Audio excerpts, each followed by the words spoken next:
We are here today set for our adversary hearing. We are conducting this hearing through Zoom under a finding of good cause and agreement of the parties. We are live streaming, and Ms. Taylor is making our record this morning. All right. Ms. Chisholm's here on behalf of the Department of Family and Protective Services. Ms. Sapien is present on behalf of Death Child's attorney ad litem. Casa is present, Ms. King, and the mother, Brenda Hiltz, is also present. So, Ms. Hiltz, if you can unmute for me, I do need to speak with you about a couple of things. All right. Okay. Ms. Hiltz, have you been given paperwork to apply to see if you qualify for a court-appointed attorney? I got that, but I'm still filling them out. Okay. Yeah. You do have the right to have an attorney represent you in this case. Okay. So if you want to complete that and submit that to me as soon as possible, we can reset this hearing today for a future date, as much as 14 days from now. If you want to do that and have legal counsel before we proceed with this hearing. She keeps breathing. Judge, you froze. Yeah, that's why I said I can't hear her. I gotta get that paper of my attorney one filled out and sent back. And Eric's not showing up. And he's not the dad. That's why he's not doing it. She froze. She was talking to me. Ma'am, if you could wait just a minute until the judge gets back.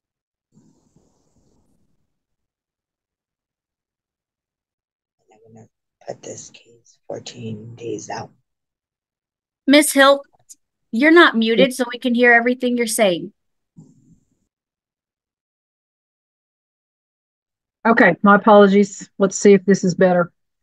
All right, let me back up. So, Ms. Hiltz, we've got a couple of options today because I'm not sure where you all lost me, but if you want to fill out that paperwork and submit it to my office, I can see if you qualify for an attorney before we proceed today. We could move this hearing as much as 14 days from today. Dustin will stay in the temporary custody of the department during that time.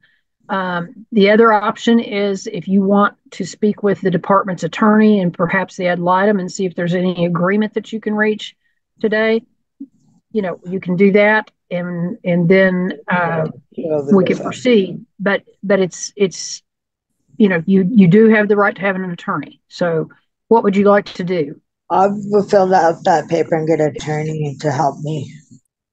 Okay. And stuff with it. Okay.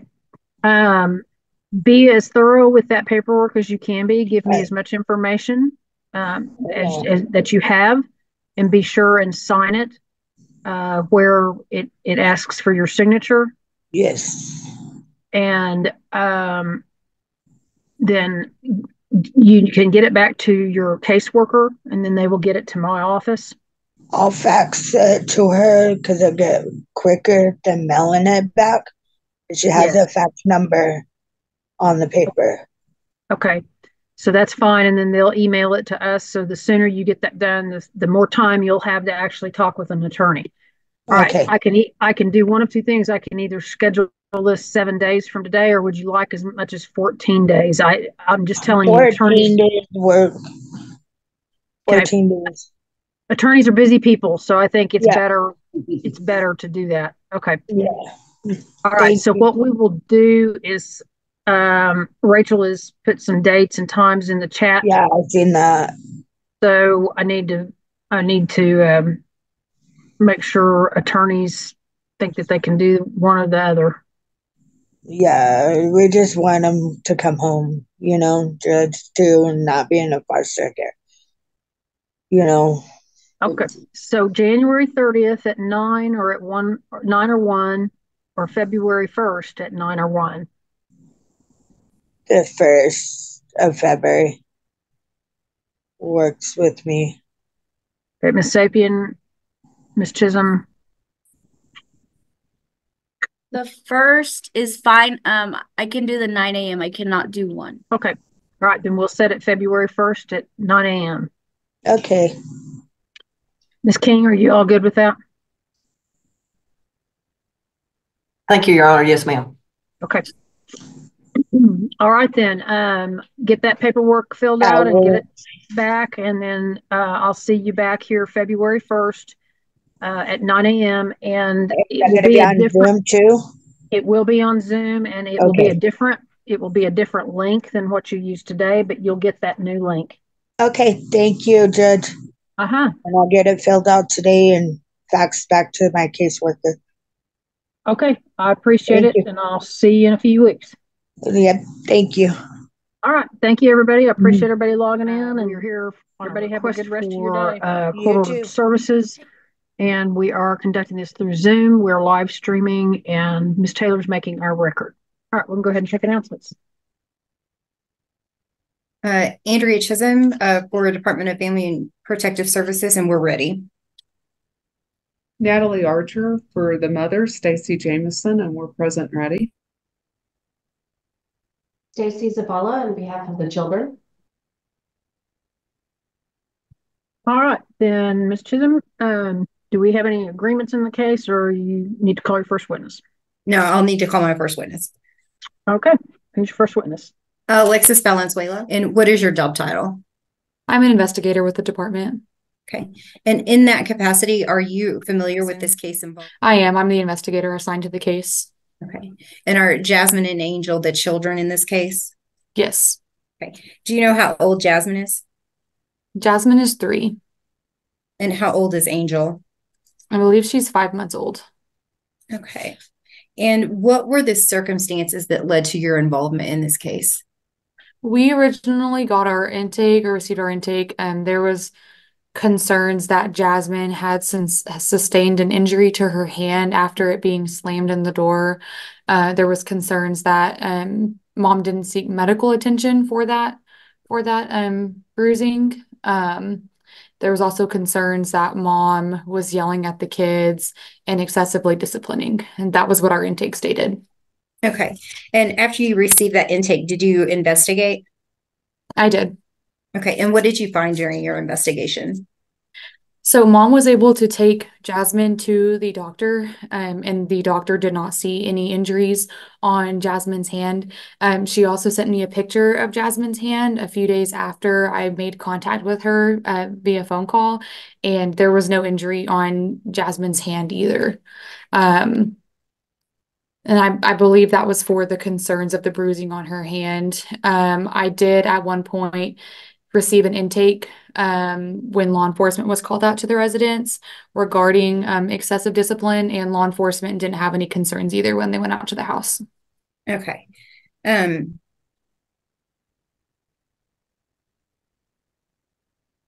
Has Miss Jameson been cooperative with your investigation?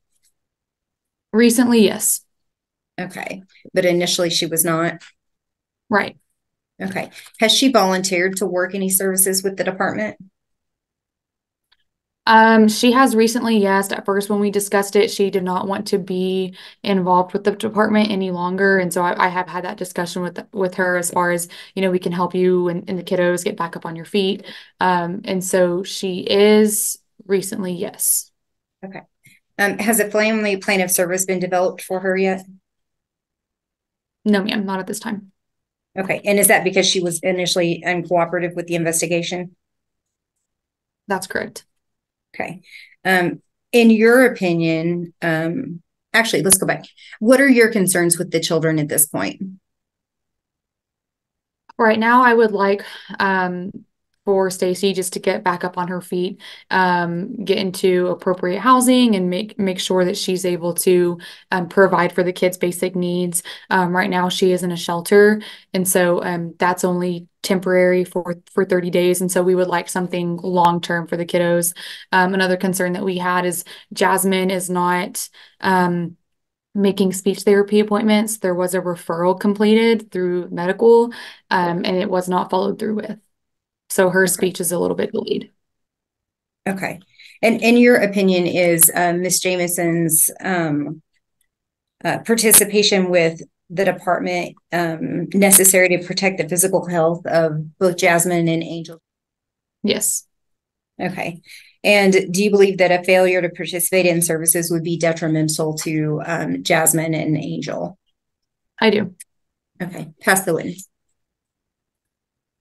All right, Ms. Archer. If law enforcement isn't concerned for the kids and the doctor isn't concerned for the kids, why exactly is the department concerned? We're looking at more of a long-term thing for the kiddos as far as getting Jasmine into speech therapy, since she is developmentally behind as far as her speech goes. Our concern is based off of risk because of the family's history with the department. Given her history of drug use, it does increase the risk that the department would get involved again. Not something that's ongoing or current, but it is a risk. Okay. Isn't that risk there for any recovering addict, though? Yes, ma'am. I'll pass the witness. All right, Ms. Zavala. If the department was involved in helping to provide services, is there anything the department can do regarding housing? Not that I'm aware of. That is more family-based. I believe family-based would be able to answer that question better than I can, but I do know that they would probably be able to help her look into some stuff, maybe ensure she's making phone calls and getting on waiting lists. Is there any benefit when you apply for HUD housing,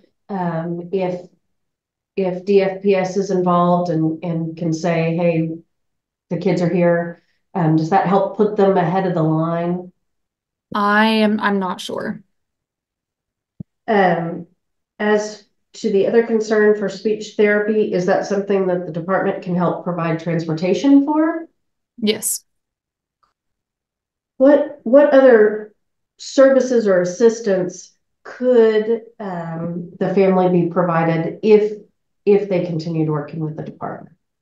We can look at parenting classes where we can focus on appropriately disciplining. So that way hopefully it prevents the concerns from coming back in the future. If, hypothetically, hopefully we wouldn't get any reports regarding excessive discipline in the future. We can help with counseling. We can help mom get into and for a mental health assessment just to make sure that there's no concerns there and she doesn't need any counseling services. Okay, I pass the witness. All right, Ms. Chisholm, anything further? Nothing further, Your Honor. We would just ask that the court issue an order requiring that Ms. Jameson participate in services with the department.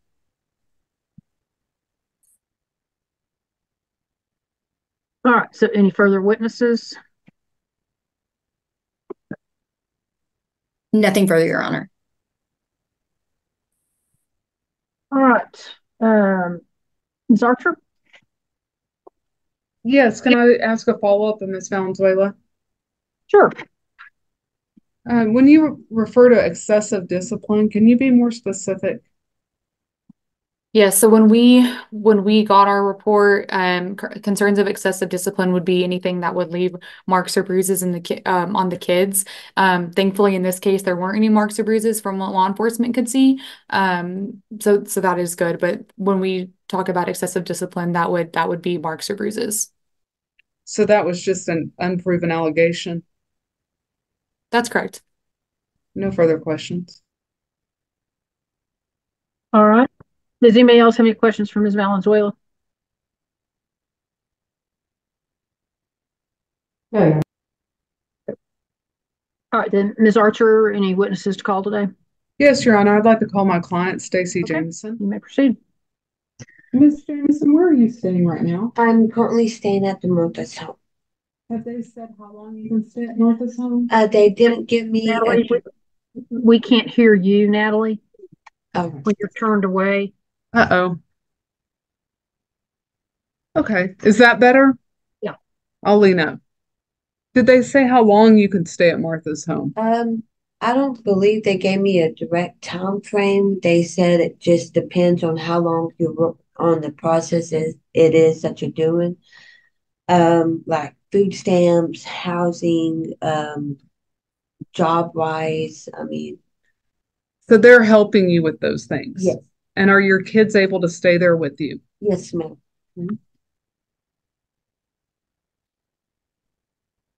There's an allegation that you had postpartum depression. Were you ever officially diagnosed with that? No, ma'am.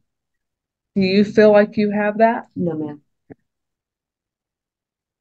Is the reason you don't want to work services that you feel like you're getting services through Martha's home? I'm getting it to Martha's home.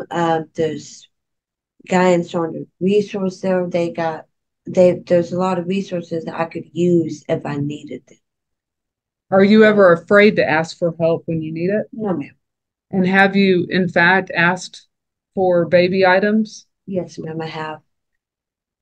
Who do you get those from? I've gotten them from Face City Mission. I've gotten them from Tyler Resource. I've gotten them from the CPS. I've gotten them from Martha's home. In fact, yesterday they just helped me get a whole bunch of clothes, baby formula and stuff for my kids, toys and everything. So if you need anything, you always ask. Yes, ma'am. Do you believe your daughter needs speech therapy? No, ma'am. Because I work with my daughter. I work with my daughter daily. She is picking up words.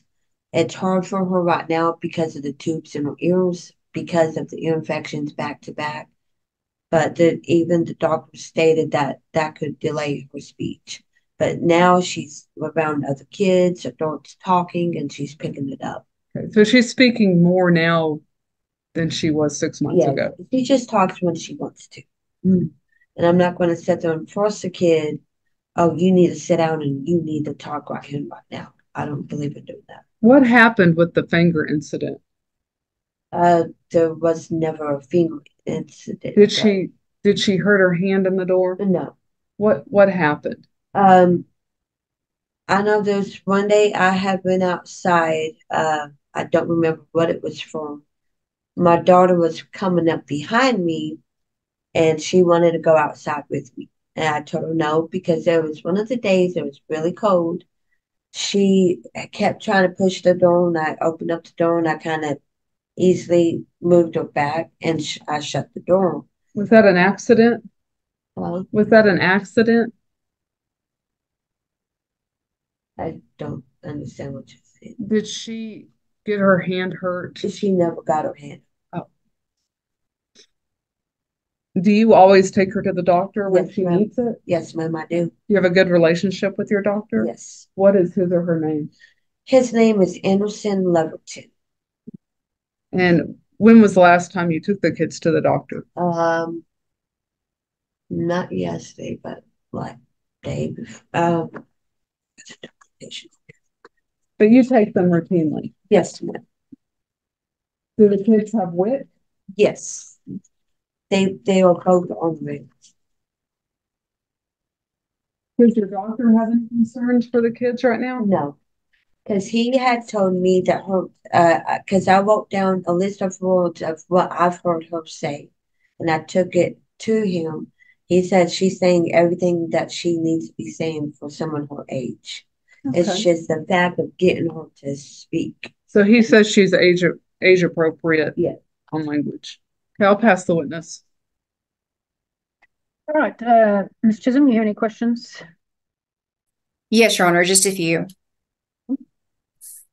Ms. Jamison, do you have a home, or do you have a home lined up for the children? I'm planning on getting on the HUD, ma'am. Have you done that yet? Have you got on the list yet? No, that's stuff I'm going to be doing today along with a food stamp application. Okay. Do you have a job? No, ma'am. I couldn't work ever since I had my first daughter because I had no help with childcare, and that prevented me from being able to get a job. Okay. Do you have a vehicle? No, ma'am, I don't. Okay. So you rely solely on services provided by others to provide for your children. Is that correct? If I need services, I would use it, but I normally go out and find things on my own. Okay. I mean, I'm sorry. But other people and other entities are providing for your children rather than you providing for your children directly. Isn't that correct? To a point, yes, but I'm still providing. Okay. Pass the witness. All right, Ms. Zavala, any questions? How long have you been at Martha's home? This is my fourth day. And have they laid out a plan for you as to what your next steps are there? Right now we're just working on getting my food stamp application done, and then get me a phone, and then start looking for housing. I did use a resource through Guy and Tyler Resource. It's called Coming Home. I'm supposed to be contacting them, and they can also help with housing. And I had spoken with them before I even went to Martha's home. So right now, you and both children are living there. Yes, ma'am. And have they indicated to you that you can stay there as long as you're following the rules and working on the things you need to be working on? Yes, ma'am.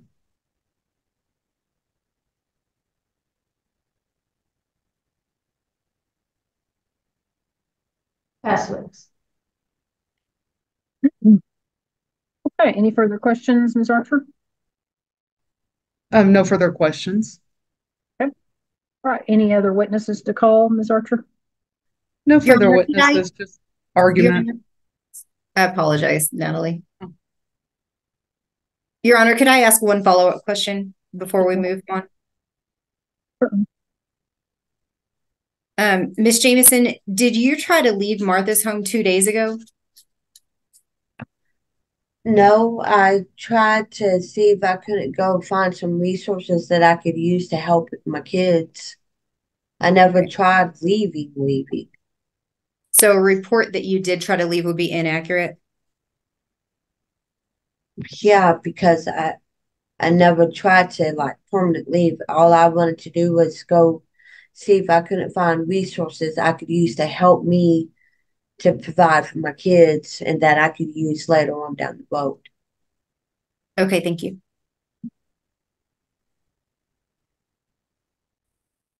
Okay, Ms. Zavala, any witnesses to call today? No, Your Honor.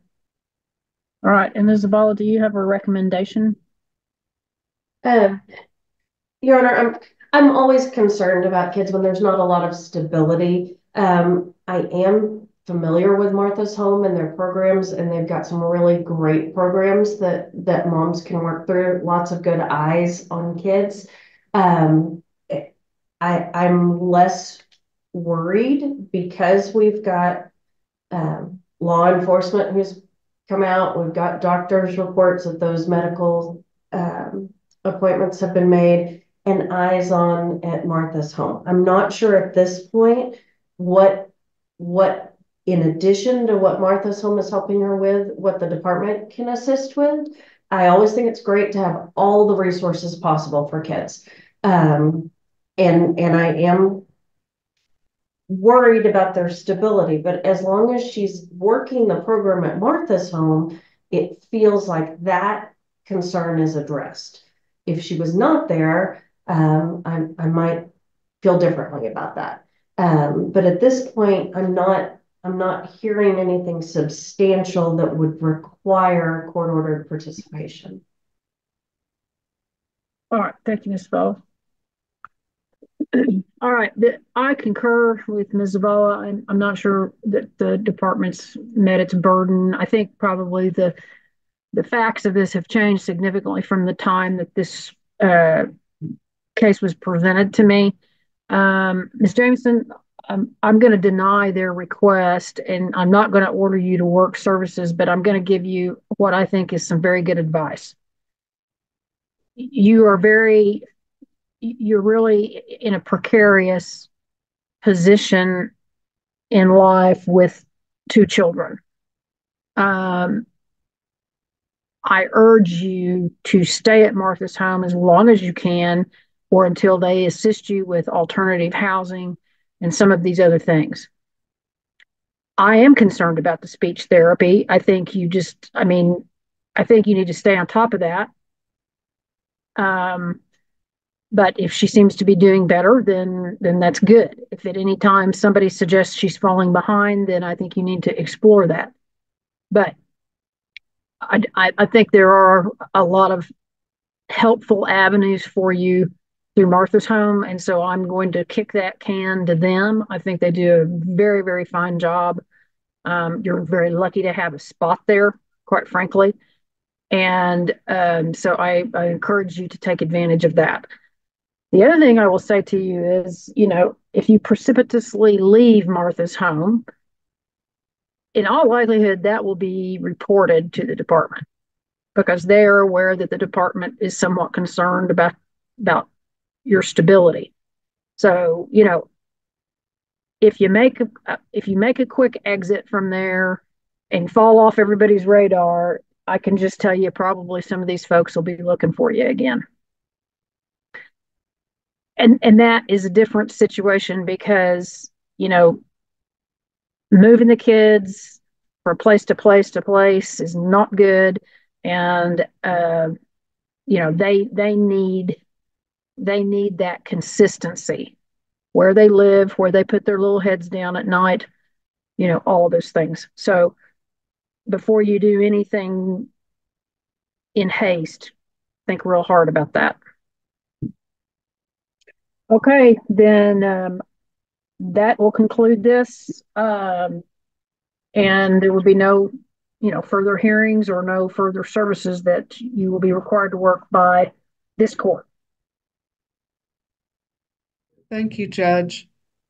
Okay, best of luck to you, Ms. Jameson. Thank you so much. Okay. Thank you all very much. Appreciate you.